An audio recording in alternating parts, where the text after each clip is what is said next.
My name is Tamaya Eatman, and I am a YSC Rise advocate, and I'll be moderating your session today. And I would like to introduce this session, which is Young and Wary Confronting Fear of Recurrence. And this morning we have Dr. Wendy Baer from Atlanta. She is the medical director of psychiatric oncology with appointments in the Department of Psychiatry and the Department of Hematology and Medical Oncology at the Winship Cancer Institute. In her work at the Winship Cancer Institute, Dr. Baer helps patients and their families deal with the stress of receiving a cancer diagnosis and its subsequent treatment. As a psychiatrist, she has expertise in treating clinical depression and anxiety, both with medication and psychotherapy to help people manage emotions, behaviors, and relationships. The fundamental goal of Dr. Baer's practice is to promote wellness and maximize patients' quality of life as much as possible. She believes strongly in the team approach to patient care and collaborates regularly with patients' doctors, nurses, and social workers. Dr. Baer attended medical school at the University of North Carolina at Chapel Hill, where she graduated with honors. From UNC, she went to the University of Pennsylvania, where she completed her residency in psychiatry and served as the chief resident in her senior year. Prior to moving to Atlanta, Dr. Baer worked with patients dealing with cancer at the Swedish Cancer Institute in Seattle, Washington. So, the way that we'll do the session today is Dr. Baer is going to start her presentation. Throughout the presentation, if you have any questions, if you'll just raise your hand, and if it is a quick question, minute to 2 minutes, feel free to ask that question. We will also have time at the end of the session for you to ask any additional questions at that time. So again, all questions, let's make them general if at all possible. And if there are specifics, you can come up to Dr. Baer at the end and she can refer you accordingly. Okay, so without further ado, Dr. Baer.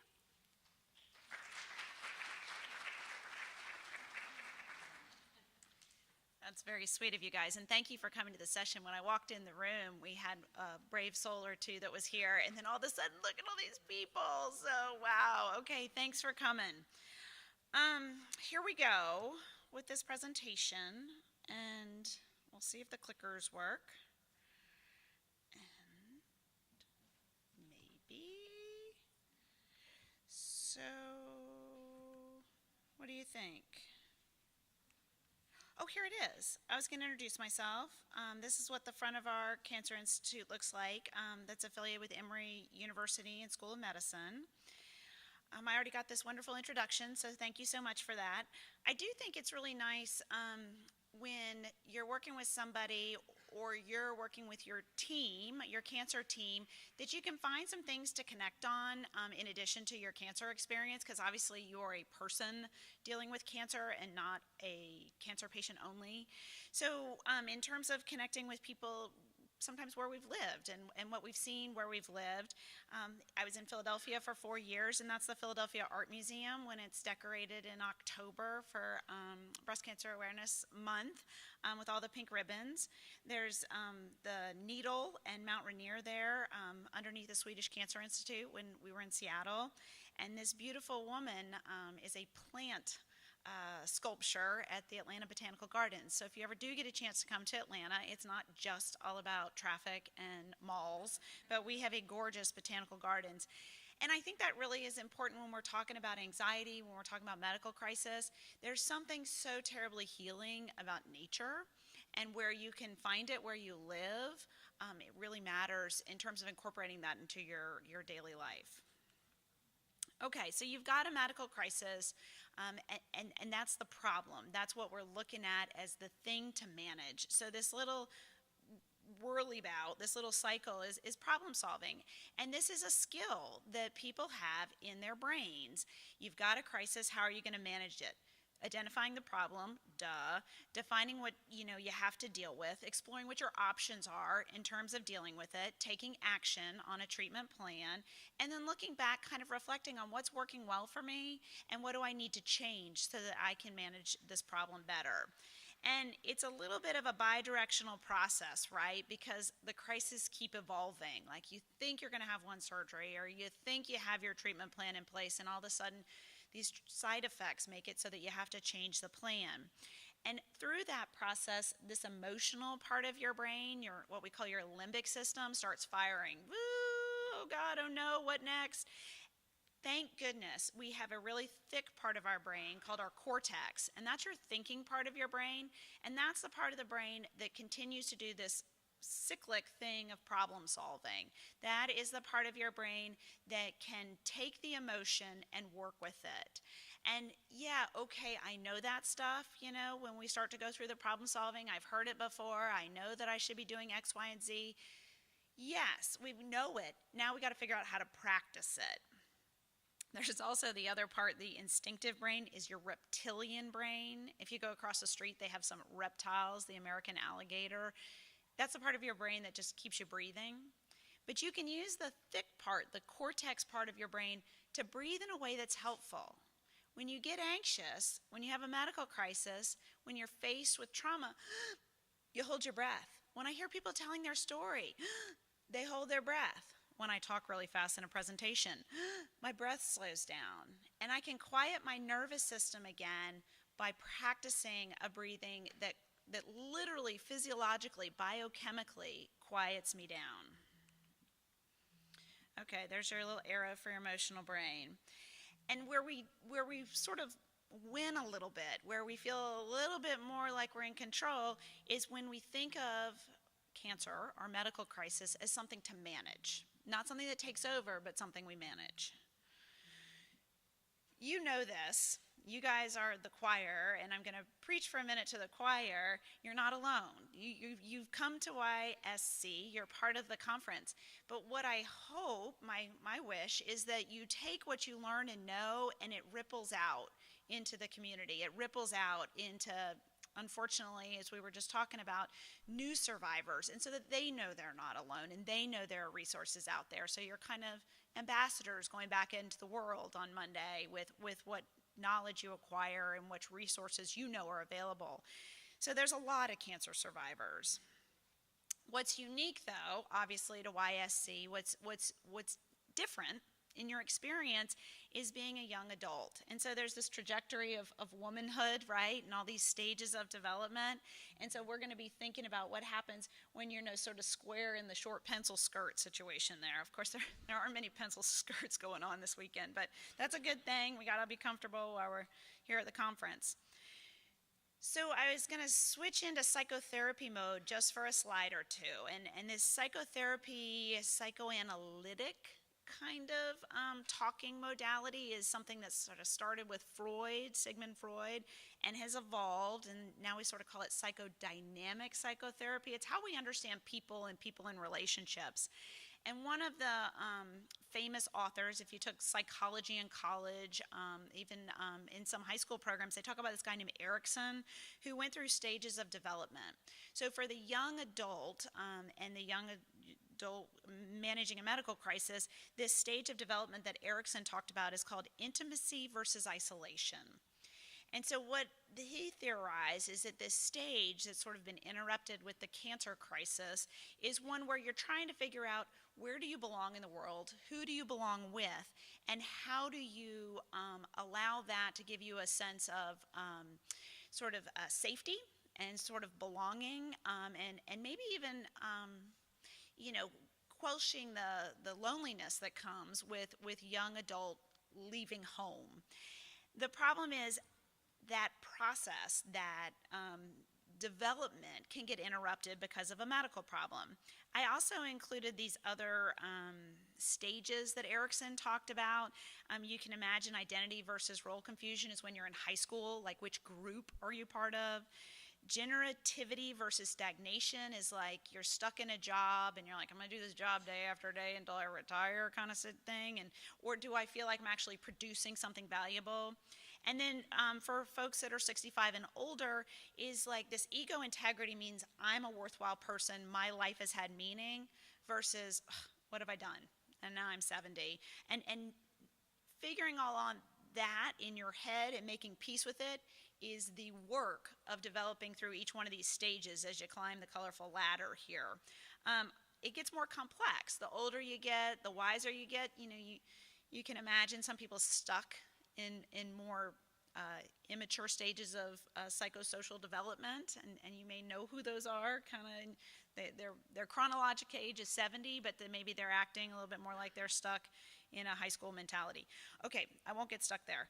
And then there's this other guy named Jung, and Jung talked about youth over a long period of time, but I think that it sort of speaks to what happens when you're just getting into your adulthood stage of life and you're trying to figure out sexually who you are, relationship wise where you go.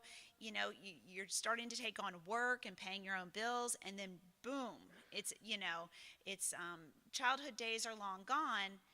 Unfortunately, though, with a medical crisis, you kind of have to kind of wiggle back a little bit to saying, wait, I need more support than I thought I needed, and that is hard. Going from I thought I was independent and launching to all of a sudden now I need maybe my parents' help or my siblings' help. That's psychologically very difficult. So this is a little bit more of the choir preach, right? Like, this stuff. Wait a second, I was just starting my job and now I have to tell them I'm on medical leave. Wait a second, I haven't set up my insurance. I didn't think I needed insurance. I was young. Okay, I'm dating. Am I supposed to tell them that I've had this breast surgery now in 4 dates, in 5 dates? When do I talk about it? There's the whole family bit. So maybe you've already started your family and set up shop with a partner, or maybe have young kids. And then, wait a second, we are still in our early stages of like intimacy. And now, does he still see me the same way? Does she still see me the same way? And then what does it mean when I'm trying to take care of my kids and I've got to go through treatment? I mentioned the support part about just launch. Like, I just found my stride as an adult, and boom. So you're trying to figure out which bowl you can leap into successfully and not end up as the goldfish on the counter.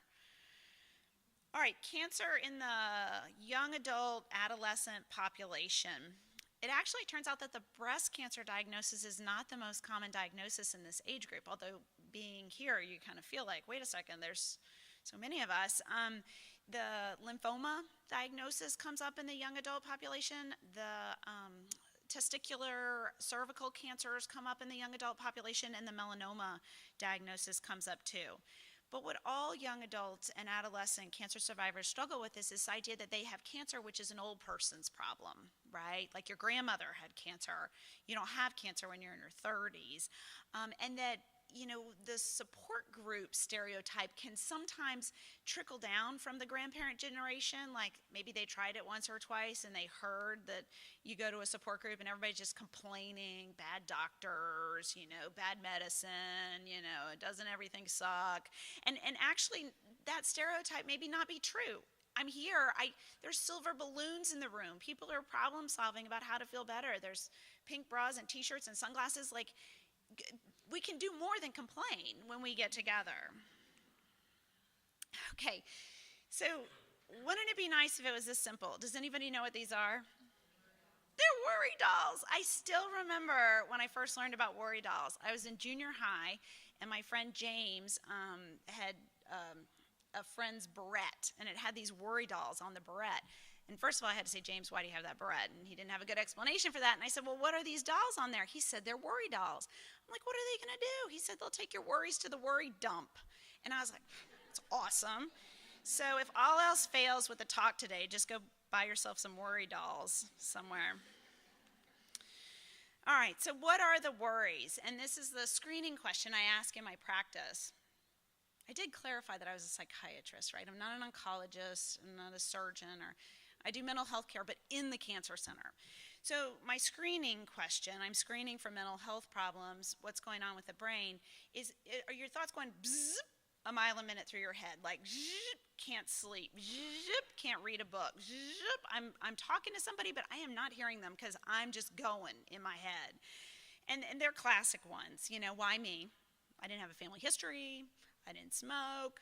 I was going to make a joke that I was outside a minute ago just catching a quick smoke before I came back in. No, but I didn't. I was just outside breathing the fresh air. But you know, you didn't do the things that classically are associated with cancer, and so this is not fair. And that just can't seem to unhook from your thinking. And then whatever it is that's coming up, you know, whatever the next thing is, how can I possibly manage? So these racing thoughts, what do we do with them? Well, a psychological hurdle is accepting the reality. Like, it's here, you know? It just is. And it stinks, and the F ribbon CK shirt just came in, you know? It totally sucks. It's stupid, all of it. But it's here, and we got to deal with it. We got to learn about it. We got to learn about cancer. We got to learn about the treatment, and then we got to make a plan. And that is really like the foundation of managing the anxiety in this situation. Okay, anxiety is an umbrella term. It can mean a lot of different things. It can be expected worry, like if you weren't worried and you got diagnosed with cancer as a young adult, we have a different conversation. But you know that there's some worry about what's going to happen. There are mental health problems when the worry gets out of control. The worry is beyond what we would expect given the situation. That's called an adjustment disorder, and it's a little bit different to manage because not only do you need to make a plan for how you're going to take care of yourself, both from a cancer perspective and a wellness perspective, but you may get into a talking therapy situation because it's beyond what we would have expected given your diagnosis. And then the pink side is the, okay, fancy word, psychopathology, mental health side. Yes, we need to treat it. You notice you're not functioning like your regular self. Your family notices you're not functioning like your regular self. And that's not fair to you to just let it go, right? This is suffering. So generalized anxiety disorder sometimes predates cancer. People don't come in, you know, without other stuff sometimes going on. Illness anxiety disorder, this is the old hypochondriasis. So now it's not just will cancer come back, but it's every single cancer and every single neurologic problem and every single rheumatologic problem that you might have, then your family has, and everybody's got everything, and that spirals out of control.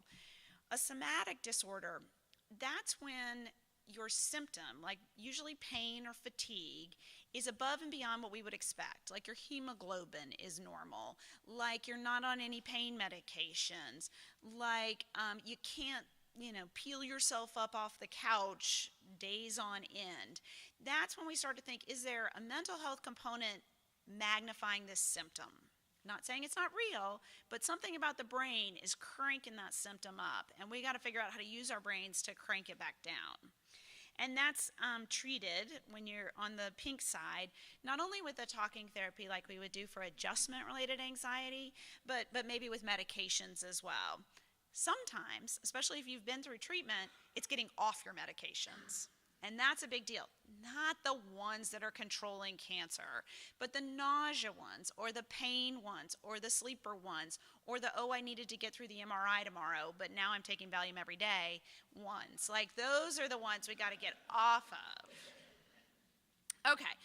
So I prescribe benzodiazepines all the time. If you've been through cancer treatment, you've been offered them, you've seen them, you've heard about them. If you watch the news, you've heard about their, you know, cousin, the opiate family.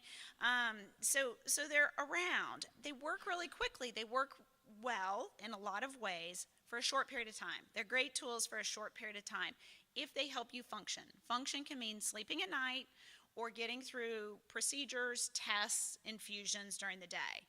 But they do the same thing. They quiet the brain and the nervous system. So you're more fatigued, you are more sedated, you don't think quite as quickly, and you're at increased risk for falls. And if you have any other medicines on your list that do those things, it's magnified. If you drink alcohol, it's magnified. The next class of medicines, and I can talk about these more in a minute, are the serotonin drugs. Serotonin selective reuptake inhibitors is what SRI stands for, and SNRI is serotonin norepinephrine reuptake inhibitor.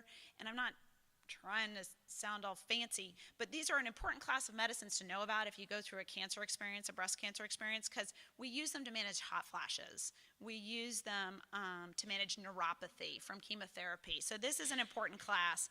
Some people end up on anxiety medicine named Buspar, and that is a reasonable thing with anxiety that sort of spirals, that becomes generalized. Pregabalin, Neurontin. Some people say Neurotin, and it's not rotten, it's Neurontin. But that always makes me kind of laugh about Neuron. And pregabalin, this is a class of medicines that are used for neuropathy. They quiet nerves, numbness, tingling in hands and feet, but they also quiet the big nerve, the brain. So if you're anxious, these are sometimes used to help quiet anxiety. Okay, so what is talking therapy? Talking therapy is supposed to be more than someone just listening. It's supposed to be active listening, where a therapist is trained to help you in a specific way.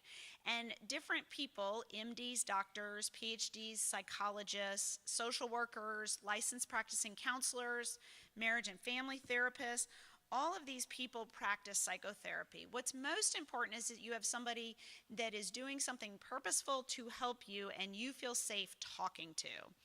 It's also nice if you can use your insurance benefit. Most plans cover 20 sessions. It's also nice if it's close. Trying to drive 2 hours and park in a nasty parking deck is not therapeutic. So you have to figure out something that's local. It's not easy. I mean, you usually have to expect 5 phone calls at least. And just give yourself 5 phone calls and just a teeny weeny bit of information. If they don't call you back, that wasn't a good person, right? That wasn't going to be the therapist you want. And if they call you back and you can't get a minute in to tell them, you know, I'm a breast cancer survivor and I'm trying to figure out what I want to do next work-wise, and that's the reason I'm looking for therapy. If they can't just say, yes, that sounds good to me, then that wasn't the therapist for you either. So you can really get kind of a gut feeling on a short conversation on the phone. I think your childhood is important, your adolescence is important, all of that informs who we are right now, but the whole point of the therapy is not to get stuck there, right? Like, we don't have to beat up mom or dad or whoever it was, you know, for hours on end, but we have to figure out how that might have informed how you are now and how you can be as functional as possible right now. Managing future worry. If that's where you are with your anxiety, let the therapist know, then they can help you get back into today. Oh, the safety plan. If you're thinking about hurting yourself or somebody else, if there's a risk of violence towards anyone, including yourself, that's something to speak up about right away. We can't help people unless they're safe. So my therapy situations don't look like couch and facing other directions. That's an old analytic model, a Freud model. It's much more of a face-to-face, one-on-one. Okay, for the FOR. What do we do about the FOR?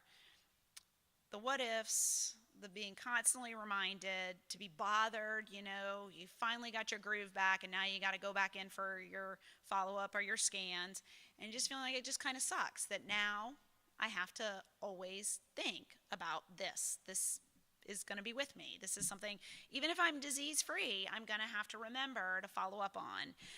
So the fear of recurrence, what we have to think about is what happened in the general session, and she talked about, is it diminishing over time, or is it growing over time? Is it with you in the weeks after you finish treatment, or is it with you in the months and years after you finish treatment?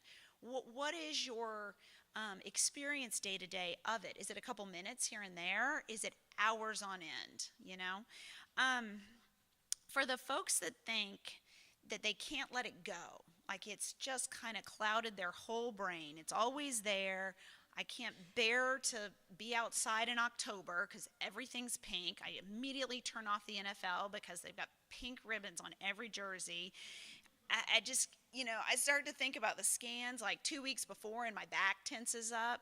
You know, for those people, we start to think about, has the cancer experience been a traumatic one to the point that maybe they've developed a post-traumatic stress disorder under the umbrella of anxiety, and that fear of recurrence has taken on, you know, a whole new kind of brain set. That's when we need to treat the PTSD. So how do we treat FOC? Well, first of all, you got to have a survivorship plan. Does anybody know what the circle arty sculpture thing is? I mean, not everybody's into it. I haven't seen a lot of it here, but I do see it sometimes in my office. People come in with their Wonder Woman shirts or their Wonder Woman mugs or their Wonder Woman backpacks. And I mean, the new Wonder Woman is kind of a badass. But, anyways, this is the Wonder Woman shield. And she's just awesome. And so we have too many male superheroes. Sorry, guys, but it's great to have a woman superhero.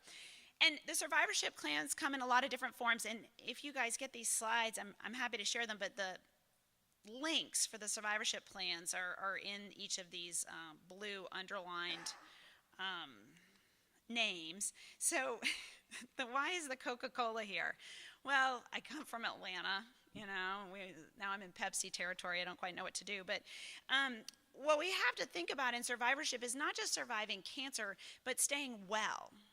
Heart disease is still the #1 killer of women in the country, and we need to think about how to take care of the anxiety, holistically. So caffeine is a stimulant. I've had a lot of coffee this morning, maybe you can tell. And it's something that can fuel insomnia.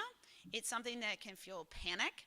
It's something that can keep your racing thoughts racing. So if your caffeine is getting in the way, if major depression is getting in the way of the anxiety quieting down, then we need to address that in the survivorship plan. This is a chart. Oh my gosh, you can kind of read it, from a medical program called Up to Date. So there's the holistic plan about, caffeine use and mental health issues, and that also includes medical issues. So we talked about that in the general session, the importance of having a primary care doctor and internist. A lot of people don't want to leave their oncologist with good reason, but these primary care doctors, they're going to check your blood pressure and they're going to check your cholesterol. And hopefully, if you're tired or gaining weight or have brittle hair, they're going to check your thyroid. And so for people who are super anxious, usually their thyroid's working overtime. For people who are depressed, their thyroid, this little gland in your neck, is under producing the right hormone. Anemia, we got to watch out for anemia. Okay, so if you haven't done one, this is a little of the choir thing, because you guys all have bags and notebooks and taking notes. But if you don't have one, you got to get a notebook. The notebook keeps you organized. The notebook makes you feel like you're in control. Know what you had. Know what you had done. Know which medicines helped you. Know which medicines made you feel worse. Figure that out. So going forward, even though it's all in the medical record, our medical records, you have to click on a folder and then scroll down a thing, and everybody writes too much stuff in every note. You can't find the same stuff that you guys know happened to you. Okay, the other good thing about the medical notebook is that you can put it away. So this little picture is a head. The brain doesn't take up all that space, but you can imagine the brain is in there, and you can put your notebook away in your head, right? So cancer doesn't have to take over all day, every day. The notebook got put away. You can deal with that tomorrow. It's like a physical and mental effort at putting cancer on the shelf so you can go about your regular life. Okay, one word about this, not that I want you to go reading through all the possible side effects of hormone manipulating medications. It's more the psychological bit of thinking about your medicines as tools. Are they helping you? Are they serving you well? And get your head into this is a good thing, right? There's good science that I should stay on tamoxifen if that's the one for you. It's the using your brain to help you be okay with the medicine, as opposed to every time you take the pill, you're more and more and more frustrated, right? We conceptualize the medicines as helpful tools if the science, the clinical research has shown that this is a good medicine for you. Okay, we began to talk about sexual health and intimacy and your sex life in the general session. This is a blurb for looking at that, because sometimes the things you don't talk about are the ones driving the anxiety, right? And if you can get yourself to either bring it up with your oncologist, bring it up with your partner, or yourself, just give yourself a chance to read a little bit about sexual health. Maybe this is the first time you learn about the cycle, involving libido and orgasm and resolution. Maybe it's the first time you learn about female anatomy with orgasm, but giving yourself a chance to learn a little bit about your sexuality, about intimacy, and that, of course, gives you a chance to start thinking about how much your body image is getting in the way of your relationships. Your idea about your body as opposed to what your partner may think about your body, right? Those are two different things. And then this is the weight bit. Some people talk about weight gain and weight loss as part of why they're not feeling sexual, and we can use that maybe as encouragement to manage an exercise and nutrition plan. The Colorado Women's Health has more of what's out there in terms of fertility preservation and knowing what people's options are, and the message, to ripple out into the world is to have the conversation about fertility early on. And we don't always catch everybody, but if we can continue to send the message out about conversation, then we do more good for everybody. Okay, so we're using our shield. We're using a wellness plan to guard against the fear of recurrence. So the shield is a purposeful, picture to make us think about how do we guard against, how do we protect against the FOR. And it's the foundation of everything: diet, sleep, and exercise. We put so much energy into thinking about fancy medications and fancy interventions, all this biologic, sophisticated. I mean, the immune therapy stuff is so exciting. It is so exciting. But regardless of all that we have to look forward to in terms of understanding genetics, it's still going to boil down to a lot of this stuff, right? Of how can I take care of myself by paying attention to how I move, how I sleep, and what I eat. It's the gold standard exercise. And it's doable in a lot of different forms. You don't have to go to a gym and lift weights. That is not necessary. But you do have to walk.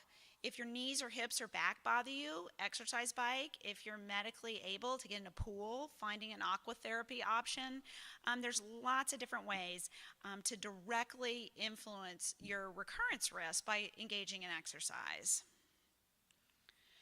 And then nutrition. I think there's some exciting talks this afternoon about nutrition and eating well. It has to be exciting. It cannot be punitive, right?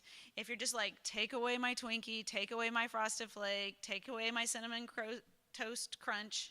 The last two were actually at breakfast this morning. I grabbed each one. This is going to be the take-home prize for the kids, Frosted Flakes. I probably shouldn't. But anyways, it's just one. I just got one. But we have to get excited about it. And the nutritionist where I work, Tiffany, who I think is also an excellent therapist, talks a lot about putting stuff in, not taking it out. So you don't have to get rid of all your Frosted Flakes right away, but you do have to start putting in the banana, the blueberry, the melon, the pineapple. Like, put that stuff in. And then you're more likely eventually to develop a taste, more likely to say, wait, I feel better if I eat this stuff. Anti-inflammatory gets all the attention. We're working in research trying to understand how turmeric and ginger and green tea can change people's cancer experience. But in the meantime, why not eat the food that we know may have some health benefits? Psychologically, it's a place where you can have control. It's not worth it to fight, though, over food. So with partners, with spouses, with well-meaning relatives, encourage, provide, let them know you're going to stick with your plan, and then let it go, because getting in fight over food is not where you want to be. Surrounding yourself, whether you have a website, that's the site, whether you have an app. Some people like the Lose It app. Some people like the MyFitnessPal app. At Emory, they have a whole section of human resources right now devoted towards this Virgin Pulse Healthy Connect app. They want us all to pay attention to it. Magazines that come in the mail and remind you to eat well, books, just to keep your brain kind of engaged. Okay, duh, right? You're here. But there are a lot of them. There are a lot of these cancer support groups. So helping people figure out which one is going to work for them. I get an email from Livestrong multiple times a week reminding me to stand up and switch out my ice cream for yogurt and all kinds of things. Foodicate is an app that allows you to scan packages. It reminds you not to eat food that's in a package, but then if you're not going to eat the food that isn't in a package, you get a grade on your package. So there's some granola bars out there that are just no better than a Snickers, right? And myplate.gov is everything, including one of my favorites is how to eat on a budget. Because the most common thing we'll hear is that it's too expensive to eat organic, it's too expensive to eat well. And actually that doesn't end up being true if you're very selective about what you eat, right? Like you only eat fruit and vegetable that's in season, or you buy things that are frozen, or you pay attention to sweet potatoes and beans and brown rice as a staple, as opposed to any of the red meats, which are more expensive. All right, so this is a key one, and these are much more easily said than changed. But this is the mindfulness exercise of thinking about how you talk to yourself, and I've heard it called bodytude. I've seen that on the web. So it's not your attitude; it's your bodytude. What are you talking about to yourself? How do you think about yourself? Conceptualize yourself. What are the messages running through your head? And would you ever talk like that to a friend, right? So we've got to figure out a way how to be much, much kinder to ourselves. The fruits are kind of silly, but they say we've all got sweet bodies, you know? All right. I mentioned the word already, mindfulness. This is hot right now in everything that is wellness, in everything that is stress reduction. It's a practice. It's a practice of being aware of your thoughts, but letting them go. They pass like waves at the sand, like clouds in the sky. You can't stop your brain from wondering if cancer's coming back or when it's coming back or if you're going to have more treatment. Those are natural brain activities. To a certain degree, we need them, right? We need to pay attention to our bodies. We need to get our follow-up scans and appointments. So we need a little bit of that. But it's the idea that you can work with your mind like a muscle and practice letting go of it when it comes up. Oh, there it is. Okay, I'm knotted up again. I'm going to purposefully breathe, and I'm going to purposefully get back into the moment. They talk about like feeling your butt on the chair, or your feet on the floor, or throwing your shoulders back or your head up, because that helps us get back into today. All we have is February 2018. Let's get back in the moment. The compassion falls under the bodytude. The acceptance, we talked about how hard it is, but it's the first step, right, in saying I got to deal with this. And trying not to judge yourself or other people as much as possible. Holistic, integrative, complementary. I loved what got said this morning about integrative being something you're doing that you incorporate into your wellness or your treatment plan, not as something distinct or different or alternative. The mindfulness comes with very few side effects, unless, of course, you saw the article about the lady who doesn't want to be mindful all the time, and she's sick of hearing that as a stress reduction strategy, because when she's like elbow deep in like dishes, she doesn't want to be mindful. She just want to do the dishes. But it's the idea that you can use that with very low side effects. Acupressure is a complementary is a sort of similar thing to acupuncture, but without the needles. And so for people who have the needle thing, there's this energy work that can be done with acupressure. The yoga, it really depends on the yoga. It really depends on the instructor. Hot, bendy, 2 hours at a time is just not necessarily what we're looking for, especially if you've got any kind of temperature thing going on with treatment. You're not looking for that. There are yoga therapists that are completely trained up in managing medical side effects. We have a yoga instructor that comes onto our inpatient units for the stem cell and bone marrow transplants. So you just got to find the person that's right for you. And then whatever your hobby is, that's mental health work. What do I like? How can I do some of what I like that gives me a break from being medical or being a patient? Oh, the old war movies.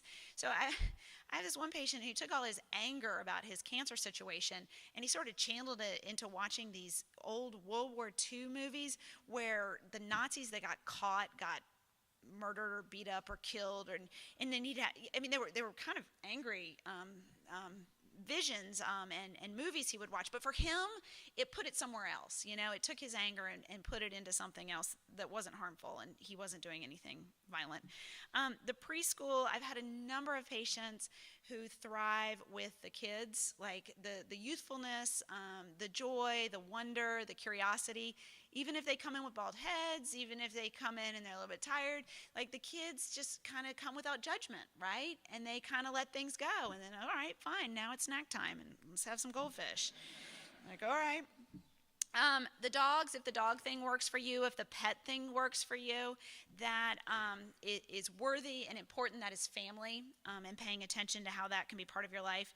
Art and music are used as therapies. There are people who get master's degrees in art therapy and music therapy, and how can you incorporate that into your life? Oh, if you don't know, that's the National Center for Complementary and Alternative Medicine. Um, they changed it to integrative medicine. That's an old little logo. Anyways, you can Google that up and you can research what has been studied. You can search for clinical trials that are funded by the government and considered credible. Things like massage helps fatigue in breast cancer. That would be found at this center website, this collective database. And so therefore you can feel a little bit validated if you're practicing some of these techniques. Okay, what cancer taught me. Some of the life's best lessons are learned at the worst times. I've known parents who have kids with cancer, and they've written up things about what we learned through our journey.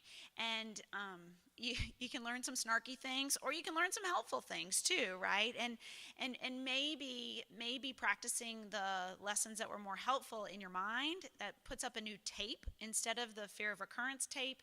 What did I learn? I learned there's a lot of cool people dealing with a lot of difficult stuff.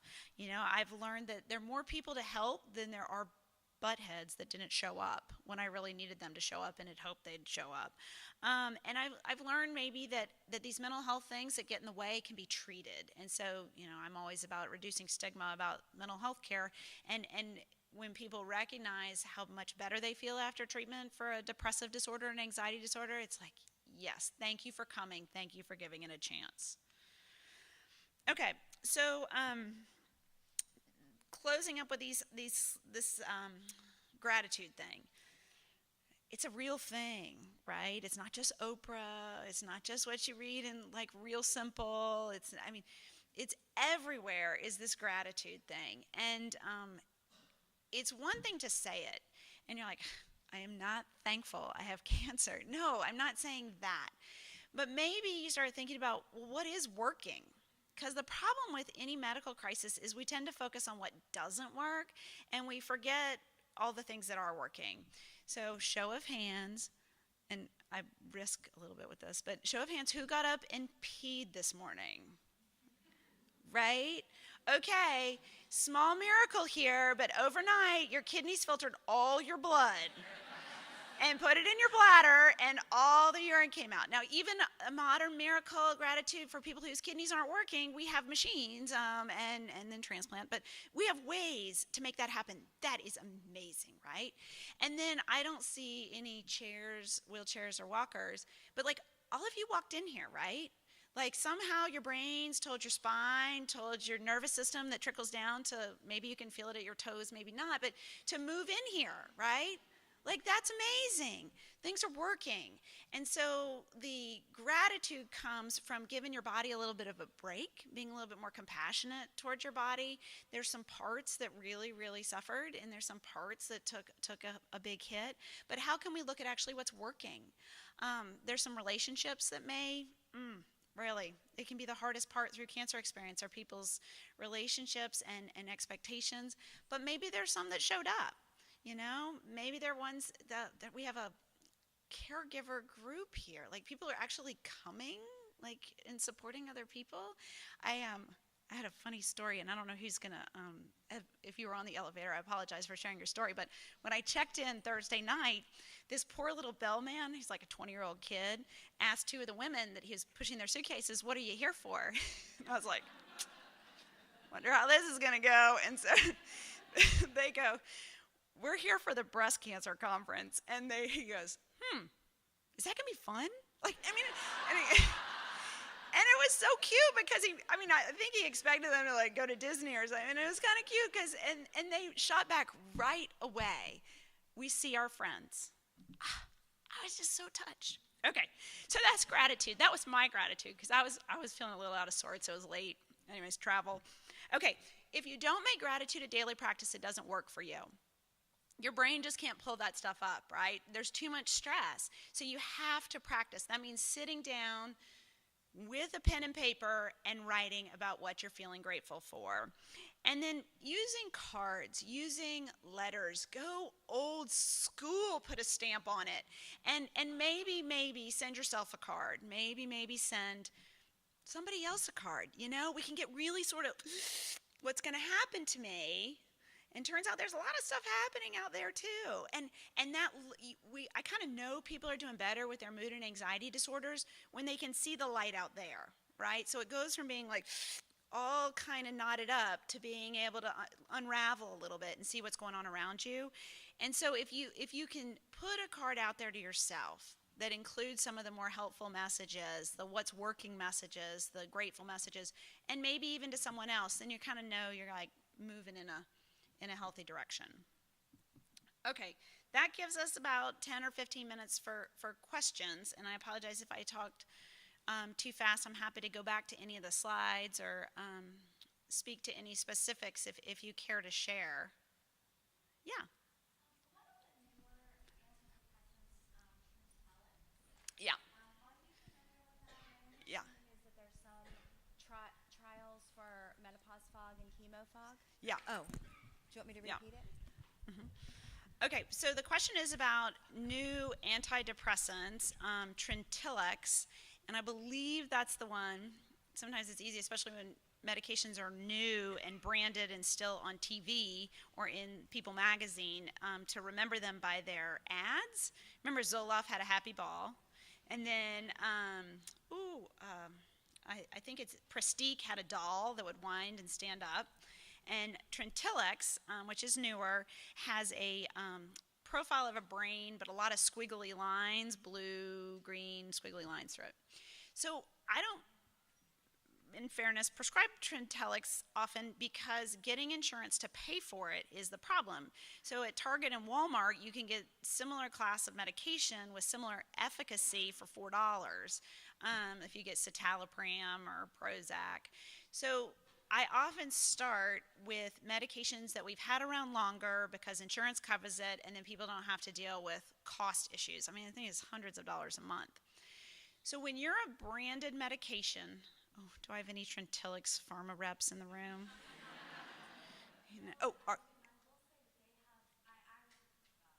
And that's fine if they are. I believe in, yeah, an entire like lifetime or entire month or year. Then you can renew it. $10 a month. Brilliant. Okay, so pharma is our friend, and people that work at pharma are people like us, and they are helping develop medications and tools that really keep people functioning. And so, as a physician, I prescribe medications all the time, and I'm grateful for the research that comes from pharma. Um, the reason I said the caveat about is anybody in the room is going back to, yes, so goodrx.com, needymeds.com, calling up the pharma company for the drug that you want, all of that is worthwhile because you can get costs to come down. But what I was going to say was with branded drugs, medications, you often look for new indications. And why would you do that? Because then you can have FDA approval and get your medications out to more people. And chemo brain is a real thing, and we're looking for real options for managing chemo brain. I haven't seen where at my meeting that I go to, and there's a bunch of psychiatrists who treat chemo brain, that they're saying to use Trintellix yet. Now the meeting's in November, so maybe by then we'll have more data. The data we have for things like Ritalin, methylphenidate, for Adderall, dextroamphetamine is not great, but for some people it really works, these stimulants. It's not great data though. The science doesn't help us as much. There's also a medication called modafinil, Provigil. Its newer cousin is armodafinil, Nuvigil, and they're approved for daytime sleepiness from obstructive sleep apnea and shift work disorder for people who work nights and have daytime sleepiness. And those Provigil, modafinil, has been studied in chemo brain too. So when I think about chemo brain, I look for the sort of glaring red flags, which are you on Ambien? Are you on Valium? Are you on Xanax? And those are brain sedating drugs. So if you have chemo brain, we got to get you off the brain sedating drugs. Are you sleeping 8 hours? Are you exercising? Are you eating well? All that stuff is going to help. Are your expectations in a realistic place? Like, I used to, before cancer, be able to juggle 10 things at one time, and I never had a problem finding words, and I always knew where I had to go. I never looked at my calendar. well, I'm not sure, because the data on multitasking is really none of us multitask well. So we're all supposed to do one thing at a time. And in the age of computers in our hands, that's really hard to do. But that is really the goal. And if you go to any of the cognitive rehab programs, they do similar things to what you might imagine as study skills. Write everything down, keep it on a calendar, set alarms, adhere to routines. Like your keys go in the same place every time. Your glasses go in the same place every time. If you don't adhere to a routine, then you waste energy looking for stuff that should be in the same place every time. Yeah. So just keeping with that same general idea. So I jotted down when you were talking about wellness in general, diet, sleep, exercise. Like I've got those things locked in, right? Like I can safely say I'm doing that. I'm like I can't possibly go to the gym anymore or eat any better. Yeah. But I'm still not where I feel like I should be. Yeah. And so I've been advised that I should be taking some kind of long-acting anti-anxiety medication. Yeah. And so my question is twofold. First, like I find myself so deeply resistant to that, partly because like I'm already taking 27 different medications for the cancer itself. I don't really want to add in another thing. But then I don't want to be a person who has to take anti-anxiety medication. Yeah. So if I can get over that obstacle, how do I know which one? I mean, how do I? And because I don't want to go through 17 different. They're all different, and there's so many different. I'm overwhelmed by just the whole. Yeah. Concept. I love the hand because that's sort of speaking to the experience, right? Like, yeah, exactly. Enough. So first of all, A+ on the whole getting that wellness foundation set up, and that's just awesome, and that like should ripple and inspire all of us. We have to encourage each other, or else we eat Frosted Flakes all day. But okay, so A+ on that. Credit where credit's due. The medication piece. So I don't like to prescribe medications to people who don't want to take them. In fact, there's a margin for them working. They beat placebo, but they're not happy pills. They're not perfect. They come with side effects. I mean, so if you're going to have a mindset of this pill is bad, then you're not thinking of it as a tool, and it's going to be harder for that to work. Sometimes I'll get around it because people's neuropathy is so bad or their hot flashes are so bad. They're like, okay, fine, I'll try the venlafaxine, which is Effexor. And so then we start out with a little bit to help those side effects, and then they're like, oh, maybe I'm feeling a little better. And then we can maybe go from there. So if the mindset is one where I can use it for symptom management, then sometimes we can get around that.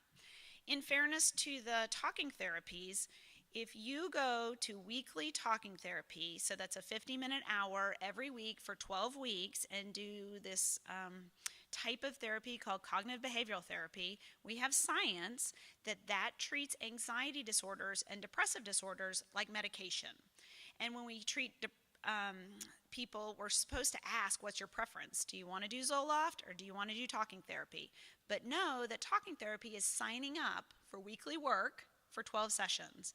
And that comes from people, psychologists and other therapists who've created this database that's strong enough to get insurance to pay for it.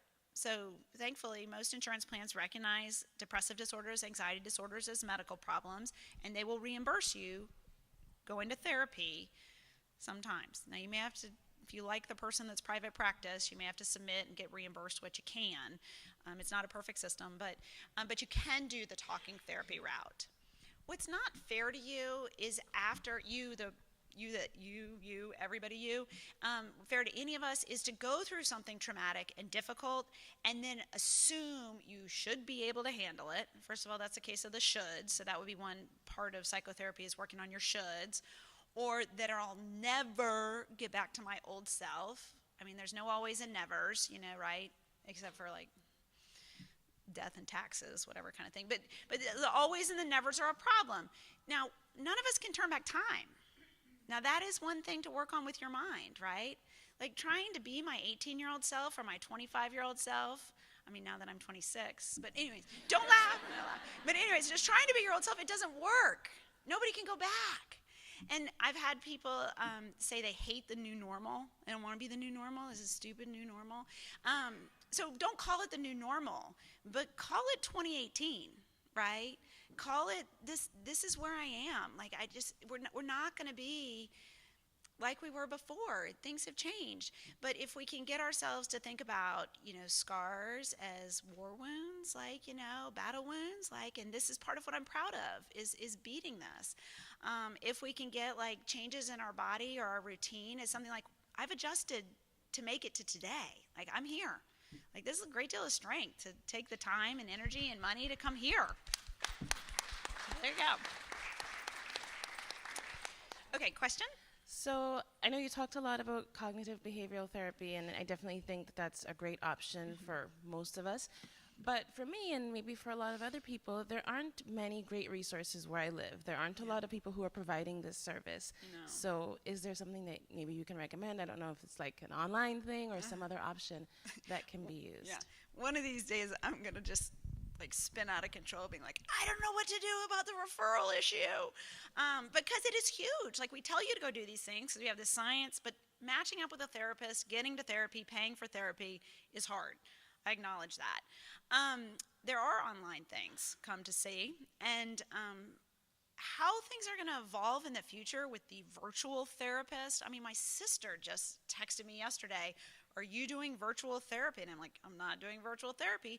But at my meetings for Georgia's Psychiatric Physicians Association, people market telemedicine.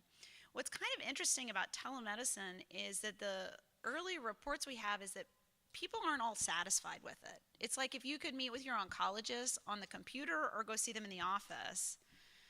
At first you think, oh, shoot, I don't want to drive 2 hours and pay for parking and take all that time. But then you think, okay, I'm just going to meet them on the computer. Is that the same? So we haven't figured out how to do telemedicine, but it's coming. It's definitely coming. So that will address the location issue, we hope. But online things like for the sleep, I send people to CBT for insomnia, which is the Harvard guy, Dr. Jacobs, who runs a CBT program for insomnia. It's going to seem simple at first. If you don't practice it, it doesn't work for you. But you can do that online. There's, the meditation kind of stuff, the stress management kind of stuff is certainly online, like the Headspace app. UCLA has a mindfulness meditation free sessions online. If you Google about, you can find some of that stuff. But treating an episode of clinical depression online is really tricky. In Georgia, we have a referral and crisis line. It's 1-800-715-4225. And most states have that. Suicide prevention hotline, Let's Talk, is also available nationwide. And so sometimes through those crisis lines, you can find people who do sliding scale and low-cost mental health care. And this will be our last question. Yeah. Is there any brain research that can attest to why people, or I'll just say me, know the things that they're supposed to do, but yet don't do them? Oh, I love that question. It is And let me just give a quick example, and Yeah. it's also a recommendation. Like I'll share, there's a great journal out there called the 5-Minute Journal, and if you Google it, you can find it. And it's a wonderful book that every page is a day. There's like 3 or 4 questions, and it helps you with your gratitude and your mindfulness. And it just asks you for a sentence or even a couple of words. It's been sitting on my nightstand for 2 years. I haven't opened it. Why? Oh, my goodness. It's a great question. It's the thing I ponder. It's my favorite thing to think on is how do you motivate people? What motivates somebody? And so a resident and I, we were going to practice a 3-minute breathing exercise every day for 1 week until we met again. And we got back together, and neither one of us had done it like we had described doing it. And so I'm in full disclosure saying I'm human too. And this motivation piece, okay, so one of the stories kind of sticks with me. I met a guy when I was doing inpatient consults, and he had quit smoking after he had had a cancer diagnosis and treatment. And I said, why'd you quit? Because the cancer? And he's like, no. And I'm like, cancer didn't make you quit smoking? He's like, no. I'm like, well, why'd you quit? He said, my 6-year-old grandson said he wasn't going to hang out with me anymore. And I said, And so the trick of it, I mean, maybe the 5-minute journal isn't the thing for you. You know, I mean, the trick of it is like, what is the thing for you and what matters to you? Now, when people are clinically depressed, nothing matters. And so it's not fair to ask that question if you're in an episode of clinical depression. You have to get that treated first. But then you have to think what matters to you. And so I like to exercise in the morning. And I don't like to be really snippy at home late in the day, and sometimes I can't help it. But sometimes, I try to moderate that with getting up and getting some exercise in the morning, because I know I'm going to do better in the afternoon and evening if I get up and get a little exercise in the morning. I have a minivan, and I don't like having this minivan, but I try really hard not to eat when I drive it, because then I'm like so sloppy, like minivan, food, and so trying to get myself to not eat in my minivan is so hard. But if I mentally think of how sloppy I am, like with chocolate stains in my lap because I'm eating and driving this minivan, who has a minivan? Oh, so only it's like a Barco lounger. It is like a living room. Like there's cup holders and table space, and a minivan is a problem. But if I mentally go to a place I don't want to be, it helps me change in the now. Now that works. Actually, that one isn't working well, but that may theoretically work for me. What's going to work for you? Like, what is the thing that really is aggravating to you? Some people it's their back pain. Some people it's the fatigue. If your fatigue is really bothering you and you're not sleeping well at night, if you snore and have a headache, you need to go to a sleep specialist and get a sleep study. If you're drinking Starbucks in the afternoon, you got to stop. Like, you got to have a Starbucks budget. It's got to be, $2 before 9 o'clock, and that's it. Like, if you really care about your sleep, $2. Yeah, it's $3 for my tall coffee this morning. Okay, so $4, whatever. But it's because the sleep matters that you make the change. Like, if you really care about sleeping well, that really matters to you, then let that drive your behavior. And it may be that whatever, the 5-minute thing is, it's not driving, the opposite strongly enough. So you have to look for something that'll drive it more strongly. Thank you guys for Thank coming. you.